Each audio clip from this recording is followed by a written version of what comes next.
Shalom anak-anak hebat. Salam sehat dari Miss Yanti buat kita semua hari ini. Nah, hari ini kita belajar lagi materi pendidikan agama Kristen dan kita masih bahas bab yang kedua tentang mengenal iklim di Indonesia. Bacaan Alkitab kita belajar di Mazmur 74 ayat yang ke-17. Engkaulah yang menetapkan segala batas bumi, musim kemarau dan musim hujan, engkaulah yang membuatnya. Dari pembacaan Alkitab ini kita bisa melihat bahwa Tuhanlah yang menciptakan musim kemarau dan musim hujan.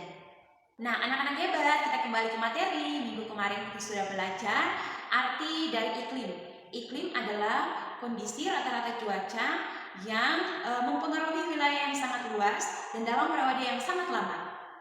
Kita sudah belajar juga ada 3 iklim. Iklim musim, iklim tropis, iklim laut. Iklim musim, ada musim kemarau, ada juga musim hujan. Mari kita belajar melihat bagian B, halaman 9 tentang pengaruh iklim bagi manusia. Tuhan menciptakan iklim yang memiliki manfaat penting bagi manusia, binatang, dan tumbuhan. Iklim di satu negara atau wilayah mempengaruhi musim yang ada. Di Indonesia sendiri terdapat musim kemarau dan musim hujan.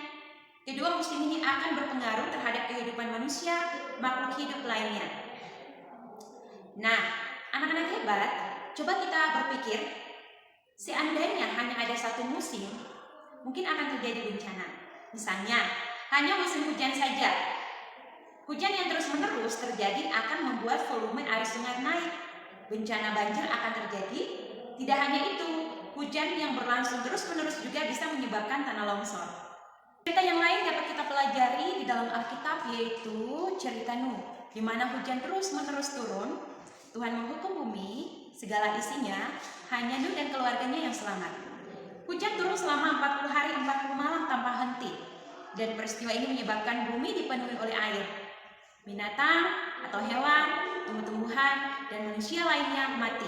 Hanya keluarga Nuh yang terdiri dari 8 orang, istrinya, anak-anaknya, istri anak-anaknya selamat. Karena mereka mengikuti perintah Tuhan. Lalu coba kita pikirkan, kalau misalnya seandainya hanya ada musim panas, apa yang akan terjadi? Pepohonan akan layu dan mati, kekeringan terjadi di mana-mana, manusia pun sulit bertahan hidup, binatang-binatang di hutan pun kekurangan air dan akhirnya mati. Nah, anak-anak hebat, Tuhan telah mengatur segala sesuatu dengan baik, termasuk mengatur semua musim. Setiap musim terjadi secara bergantian sesuai dengan masanya. Melalui musim yang silih berganti, Tuhan memelihara seluruh makhluk ciptaannya.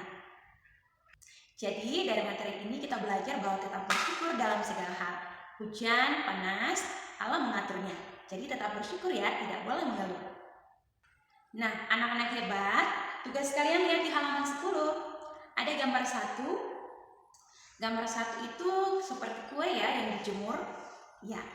Nanti kalau kue yang dijemur itu membutuhkan apa ya? Musim kemarau atau musim hujan? Nanti ditarik garisnya. Lalu ada seorang petani yang sedang menanam padi. Nanti dia butuhkan apa ya? Musim kemarau atau musim hujan? Ditarik garis lagi. Oh, Miss Yanti ke musim kemarau. Ya, Miss Yanti tarik garis ke musim kemarau.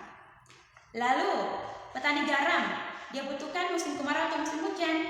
Musim hujan, Miss Yanti. Oke, tarik garis ke bukan musim kemarau. Nah, karena dia menjemur garam. Oke, kita tarik garis ke musim kemarau. Lalu gambar keempat, menjemur pakaian. Kita butuhkan musim kemarau atau musim hujan? Ya, musim kemarau, kita tarik garis. Lalu gambar yang kelima, ada yang pakai mantel, ada yang pakai payung. Kalau gambar ini menunjukkan musim? Ya, musim hujan. Kita tarik garis ke musim hujan. Lalu gambar ke-6, seorang nelayan yang sedang menangkap ikan. Dia butuh musim kemarau atau musim hujan? Ya, musim kemarau. Kita tarik garis ke musim kemarau. Nah, anak-anak hebat, setelah itu kerjakan di nomor 2, kegiatan apa saja yang terdapat pada gambar di atas dan apa manfaatnya? Miss Yanti pilih nomor 1. Nomor 1 kegiatannya menjemur kue atau kuenya dijemur ya? Oke, bisa. Kuenya dijemur. Nah, manfaatnya apa ya? Supaya kuenya bisa garing. Lalu gambar yang kedua, seorang petani yang sedang menanam padi. Ya, kegiatannya. Lalu manfaatnya supaya bisa makan padinya. Padi ditumbuk jadi beras nanasnya dimasak bisa jadi nasi untuk makanan kebutuhan manusia. Nah, gambar ketiga, keempat, kelima, keenam nanti anak-anak kerjakan ya. Lalu jangan lupa tugasnya ke Miss Yenti. Kirimkan ke Miss Yenti. Oke, bye.